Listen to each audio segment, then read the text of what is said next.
The Rosetta Stone. Yeah, I thought so. And so, yeah, this is just as an add-on. What we have here, the Rosetta Stone, and allowed us to translate from Old Greek to New Egyptian to hieroglyphics. That's why they titled their program Rosetta Stone, because from English, you can learn all kinds of languages, 24 of them. And so this used to come in CD form. Now it's streaming access. But you see that symbol? That's their logo. And, whoa, there it is. Did we talk about this? The funerary temple of Queen Hatshepsut? It would be started on. I thought so. And what I wanted to say about that is that we find traces of ancient Egyptian architecture in modern times. And so look at this. This is low. It's basically horizontal. It's very long. It's got regularly spaced columns. And it's got a platform up here that's like higher, but you can go up the steps and so on. Anyway, this funerary temple speaks to power and authority. You would know that Queen Hatshepsut was a very important person. Wouldn't have done this. But we see traces of this kind of architecture today. Look at this. Zeppelin Field Parade Grounds, Germany, 20th century. And so you see the similarity. You have the stairwell up here and the speaker's position. But this is what this looked like when it was used. It was actually built before the Nazis took over Germany, but they certainly turned it into one of their most famous sites. The place where they held their rallies. And that's what's going on here. And on the bottom, this is at the end of World War II. One of the famous films of the Second World War. Somebody put an explosive up there on a swastika and blew it to smithereens. At any rate, look at this. This is like that. It's different, but it's using a lot of the same architectural, what we would call devices or styles, to emanate power and authority and so on. This is Akhenaten. And this is what Akhenaten's head would have been shaped like. And so anyway, this particular sculpture has been used as part of the evidence that ancient Egyptian pharaohs descended from aliens. You know, I was talking about that the other day, about how the pyramids are situated and stuff, and you'll find a lot of that. And again, where there's a big hole in the information, a lot of people will make up stuff to fill that hole. So anyway, bottom line here, this is probably not aliens. Just saying. But I wanted to let you know that in certain cultures, you can do this. You can do this with babies. And they do this around the world, different cultures. And one of the cultures, for instance, in China, they had done this for millennia. They used to bind little girls' feet. They would wrap them real tight when they were babies, and their feet wouldn't grow. And so, though the baby girls grew up to be women, their feet were still little because they were bound. Of course, that practice is outlawed today, but it lasted for, like I say, centuries, millennia. There are cultures where, and a lot of this has to do with, or at least the theory is it has to do with issues of beauty or status or importance or something. But anyway, there are cultures around the world in various places where little girls, they put rings around their necks. Why? Well, I mean, it could be to mimic the aliens. Well, it could be to mimic the aliens. Yeah, well, That's it, you know. that's if they exist. Well, we don't know why. There's that big hole. But in some cultures, they'll put like gold metal rings around girls' necks. And as the girls grow into being women, they add more rings. And it causes the neck to be elongated. And in those cultures, the accepted reason is that that was considered to be beauty and status. Long neck, beautiful. We saw the statue of Nefertiti. She has a long neck. We'll see. Well, I don't think we'll get to the Renaissance, but in the Renaissance times, having a long neck was considered to be beautiful for women. So it was part of feminine beauty. But anyway, that's kind of body shaping that I'm talking about. You can do the same thing with a baby and form the skull too. You can wrap a baby's head. Of course, we don't do this in the modern era because it has some very, very serious consequences. And so anyway, but you can do that, and you can shape a baby's head the same way you shape the feet or the neck or anything. And so that's probably what happened. And because Akhenaten was a pharaoh. And so some more ancillary stuff. We looked at this before. It's in the PowerPoint. And this has got to be one of my favorite pieces, personally. I'm talking personal opinion. But the idea that the pharaoh himself and his queen, Nefertiti, are playing with their children. This is like so amazing. In that all of the other depictions of pharaohs have been very stoic, very authoritarian, very strong, very masculine, very, and not so. And the other part of this I'd like to point out is that these children seem to have the same shaped head. So, anyway.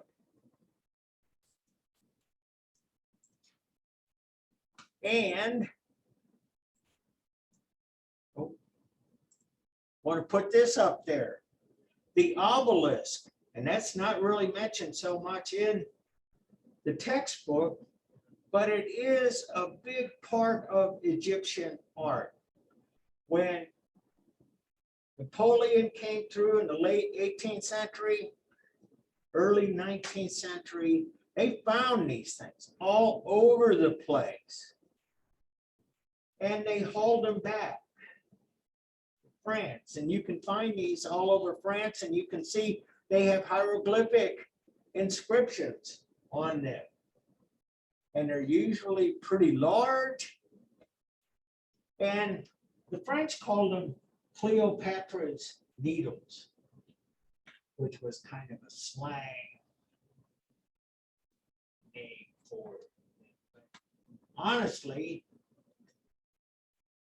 Napoleon and his armies, they really looted Egypt for everything. They had pulled in big barges into the upper Nile, and just anything they could take back, they did. Bottom line is that that shape has come to mean something in the Western world. And this is, I got this is when I was in Kirksville, Missouri, they have the Kirksville Veterans Memorial. And it is a wall, not unlike some of the walls for 9/11 that you've been seeing on TV, or the Vietnam Memorial where we have all of the names. And we have in the center of that an obelisk, which shape was invented in ancient Egypt. And it still resonates with that kind of solemn memorial. And so anyway, talking about that, this is the Washington Monument. It is a very large obelisk, and it was built in the late 19th century, and it's like huge. You can see the scale here. These are the flags. Maybe I could zoom.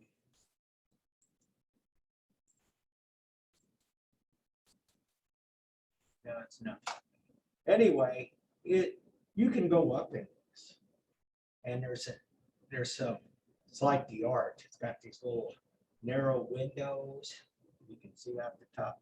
Bottom line, that this is an Egyptian style monument to the nation's first president. And as you might figure, there was some pushback on this when it was being built. Bottom line, the idea of having an Egyptian style monument to the president was kind of controversial, which in some ways is kind of hypocritical. Because how many of you been to Washington, D.C.? Oh, good. Yeah, a bunch of you. Washington, D.C. and much of the official buildings, many of them, are done in a Greco-Roman architectural style. So almost the whole thing was based on antiquity. It comes right out of Rome and out of Greece and stuff. But this comes out of antiquity too. I wanted to say this, and I didn't put the pictures on here, but there are obelisks in more places than France. And in fact, in Rome, in the Vatican, they have one of these. And there are different places in Rome because the Romans sometimes modeled their monuments after the Egyptians, or like Napoleon, stole, looted. And so I got this on there. Wanted to tell you about this. This is a click on to follow. It's a YouTube video, and it explains. It's a very good one. It's on from the History Channel, and it's not about aliens, but it's a story of how the tomb of King Tut was discovered. And it talks about Howard Carter. It talks about the curse of King Tut. and all of the things that they found, some actual pictures and things. And so it's really quite informative. And there were a lot of coincidences, like Howard Carter, the archaeologist who found and was the first inside King Tut's tomb after 3,500 years, mysteriously died. We think it's because of poison mold that grew on the grain that was stored in there. And his pet bird was killed in London by a snake at the very moment that he unlocked the tomb, stuff like that. It's all in there. But anyway, it's pretty good and it's pretty authentic. And if you want to watch it, it's like about 60 minutes or so.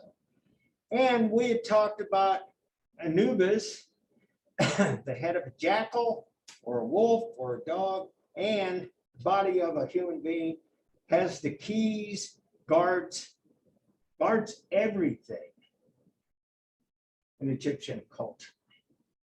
And so these Anubises, there's still kind of an inspiration for a lot of stuff here. We got some anime going on. We got some other things right out of, as I was saying, Spider-Man, all this other stuff. Actually, a lot of the stuff comes exactly right out of antiquity. I have to mention, not be credible if I didn't, I have to mention that in antiquity, we believe all of this stuff was religion, and they believed this fervently. And in today's world, it's more like entertainment or fiction or something. And so,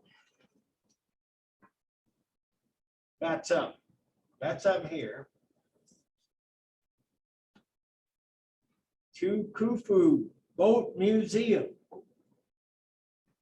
I used to put that on this morning, because in order for me to kind of work our way out of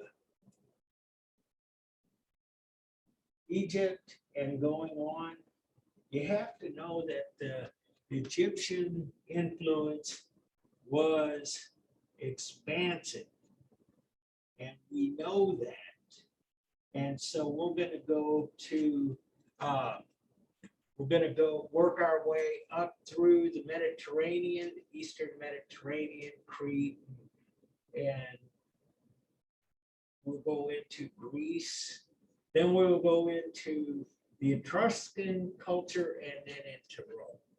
And then after that, Byzantium, you could follow. But bottom line is, I thought I'd better put a piece in here that kind of transitions between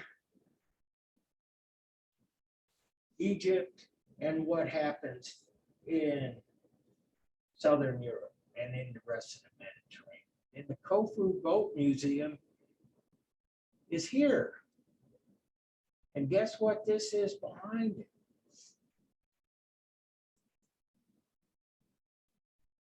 The pyramid, one of the great pyramids, the pyramid of Khufu himself. And what's inside that museum is this, the Khufu solar boat.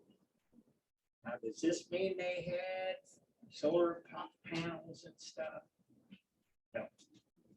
What it was about is that pharaohs, when they died, at least for a while, they would take their bodies and not put them into tombs, but the idea was to carry their bodies to the sun god. And so the pharaohs could become one with the gods, and like Khufu would be, you would see him being one with the sun, rising in the east and setting in the west. So anyway, it's part of their religion and afterlife. And so right now, I'm going to pause the recording, resume recording. So that brings us up to the prehistoric Aegean Sea. And I need to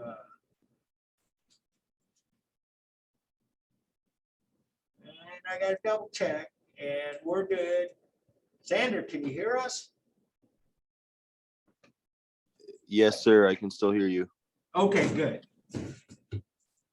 So we're back on here, and here's the map. And bottom line is that it doesn't really show. This is pretty much just due north of modern day Egypt. And we have here on the Isle of Crete a couple of important places, and Heraklion and Knossos, probably the two most important parts of ancient Crete. What we call it, we don't call it Crete. We call it Minoan, Minoan, and that's after King Minos that we know of. We got some other places up here in the Cycladic area, and so that'll be labeled as Cycladic art. And Peloponnesus, which is this island that is part of Greece, and we see Sparta and Mycenae. These are all important places to know, and this is where the textbook takes us. And so this is from the Cycladic culture and from Syros. And let me, right here. Cycladic culture. And you see, 2600 BCE, this is really the same time that we're talking about with Khufu and the pharaohs and stuff. And so we start to find artwork here. It's a figurine of a woman, 1'6" high, so it's 18 inches high. And in terms of naturalism, that issue we talked about earlier, this is what you would call abstract or stylized. This actually, it doesn't show the eyes or the mouth.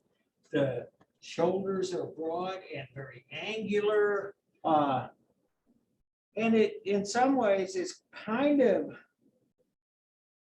at least in part, if you'll bear with me, Venus of Ellendorf, that it's not as natural, but it's probably more symbolic. And so these are the Cycladic figures. Here's one that I put the star by, same period, marble, 9 inches high. So it's only like this. It's a tiny little thing. Male harp player. Well, it tells us a lot about the culture. First of all, they had music. The arms are broken off here, but we know that this looks like it's a harp. And he's seated, and the chair is like pretty sophisticated too. It's not just an ordinary block of stone. That's actually, wow, you know, like great barrel or something. And so that's all sophisticated. And look at the head. We were talking about heads before. We don't know exactly what that is. It's not particularly naturalistic. It's pretty symbolic. in its own way. And so this is the kind of thing that's happening during the reign of Pharaoh, King Khufu. Now I'll back up a little bit and get this. And so this is from Crete. This is a little newer, painted limestone. And we can see this is the same kind of, basically the same kind of culture we see happening in Mesopotamia and in Egypt, where they do celebratory rituals, where they have feasts, where they have attendance, they have music, people are well dressed. And this is from a sarcophagus. You guys know what a sarcophagus is?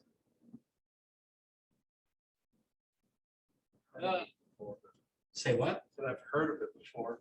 Okay, well, that's, I always try to check. Um, Xander, I think it's isn't that what the pharaohs were buried in? Like it's like a fancy version of a coffin. yeah, it's a fancy word for a coffin or a tomb. Yes, And is it always a stand-up? Sarcophagus, is it always standing straight up or? no, not always. It's not always standing straight up, but usually a sarcophagus will have indicators of who's inside there. And we'll see in Etruscan society, they'll actually put sculptures of the people who are inside the sarcophagus. And, you know, at a minimum, you see this is up off the ground, buried up here. This is the chamber, but have something to do with the person inside, image or other indicators. And in this case, it's probably someone important. We don't know exactly who this is, but they're bringing all of the things, or at least painted on the side of the sarcophagus. And it does suggest maybe that this is not unlike Egyptian culture. You know, instead of putting all of these actual things inside a large tomb, that on the outside of the sarcophagus they would represent. And so in terms of naturalism, this is actually a lot more naturalistic, I would say, than say this. But there's there's like a millennia difference here. This is 1450 BCE, 2600 BCE. Or so. But at any rate, a lot of the early stuff comes from the Aegean Sea and those islands out there. And probably the biggest find of all was this, the palace at Knossos. And it's on the north side of the island of Crete. And I'm going to point this out because I think it's pretty amazing. Knossos, right here.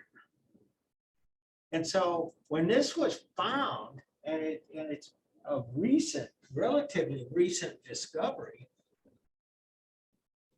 when it was found, there was some speculation that this was the lost continent or civilization of Atlantis. Have you guys heard of Atlantis? Yeah. This tale from ancient Greece about a civilization that was even much more advanced than the Greeks were, and very early. They had all of these things. So they thought maybe that was what they uncovered. We don't think that so much. But you saw where it was at. It's on the north side of Crete. And it was covered over. And just like like Dr. Hawass was talking about, they didn't find the solar boat until 1952 because there was a lot of debris and rocks. And as I would say, sand blows in and piles up and buries this stuff. We think this was buried. Possibly these people were wiped out by a tsunami. That in this part of the world in Greece, and really a lot of places in that part of the world in Greece, in Italy, Turkey, there's a lot of Iraq, Iran. Iran has earthquakes all the time. And there's a lot of volcanic activity in that part of the world. Mount Etna, Mount Vesuvius in Italy, ancient Rome. We have a lot of that kind of seismic geologic activity, and we think that there was a massive earthquake and it came in and this tsunami wiped out the whole culture. That's the theory. But at any rate, the palace is really kind of intact. And this is just a restored view. This is what we think it looked like. And you see it's 1700 BCE. And we know enough about the place that this is the floor plan.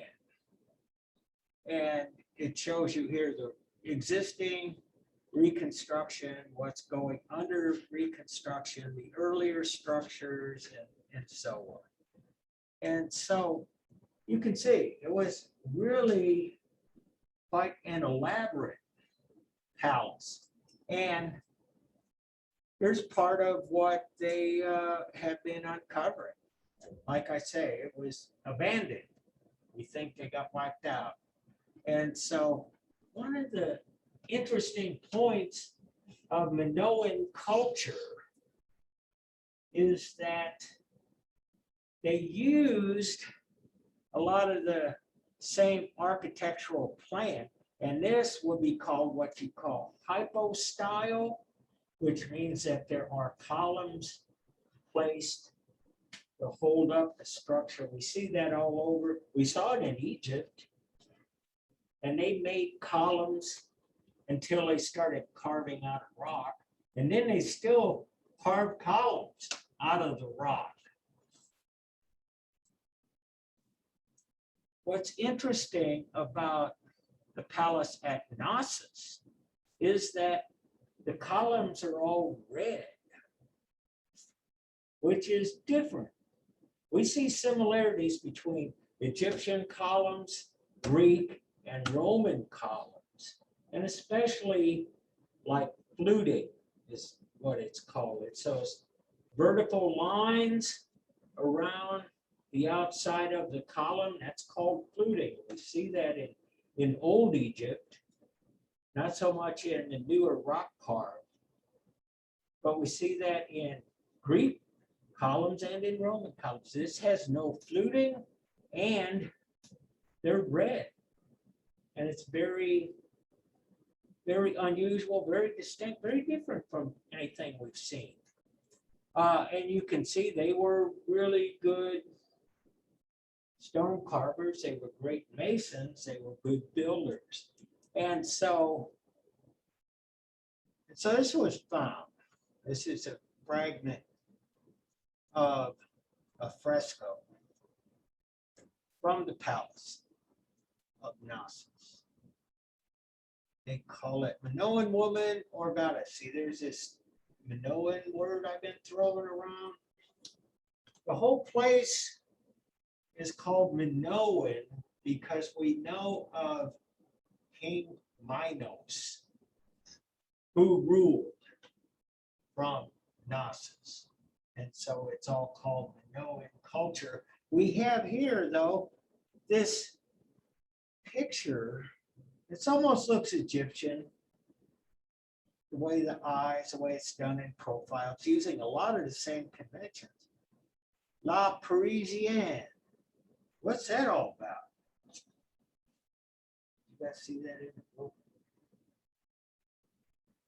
Bottom line, when they discovered this in recent times, they knew this was a beautiful woman, and they said that she looks as though she could be found in Paris at the time, because her hair was very well done, very fine clothing, hairstyles, makeup and stuff, looked like a Parisian woman.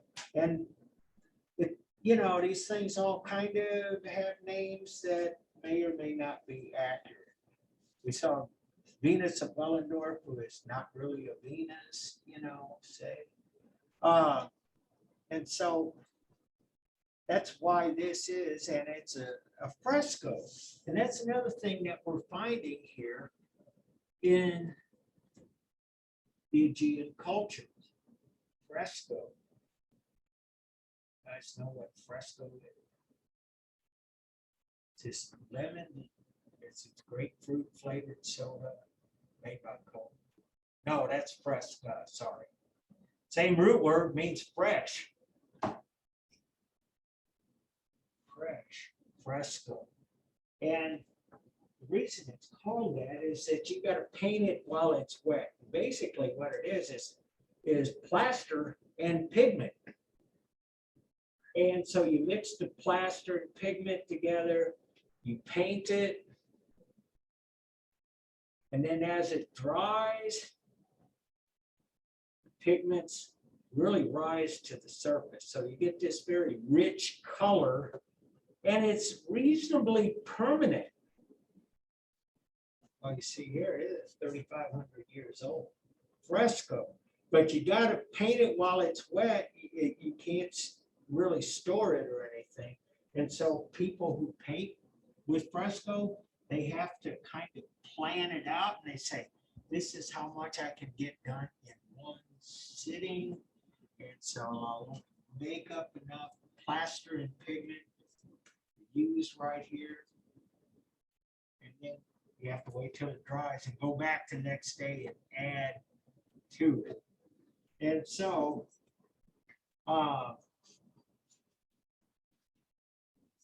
there's a lot of terms out of that little fresco.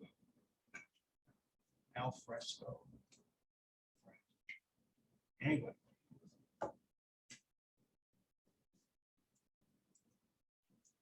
And so I want to just jump ahead just a little bit. I want to go back and talk about the bull jumper. But this is a fresco. And here are ships. And this is in the Cyclades Islands, 1650, 1625 BCE. And this is what I wanted to talk about vis-a-vis Egypt, because we think there was a lot of cross-pollination between Egypt and this part of the world. Yes. How things are painted, how things are built. Yeah, absolutely. And that part of the solar boat where she says, yeah, it allowed them to trade with all of the known world. That was certainly the Eastern Mediterranean. From here, it looks like the clothing is similar as well. Yeah, absolutely. Yeah, and if you didn't know any better, you could, if it was asked you where this image came from, if you said from Egypt, I would understand how you arrived at that conclusion. Absolutely. And so, with that being said, it's getting close to time. Any questions? We'll talk more about the ancient Aegean on Wednesday. You guys participating in the service day tomorrow? No. Well, if you are, good for you, and if you don't, well, I understand. Well, that's one of the things I love about Maryville, that service and inclusion and diversity and all of these good things. They really promote. I love it. So I'll see you guys on Wednesday. Be safe. Be happy. See you on Wednesday, sir. All right. See you. Hope you feel better, Xander. Thank you so much.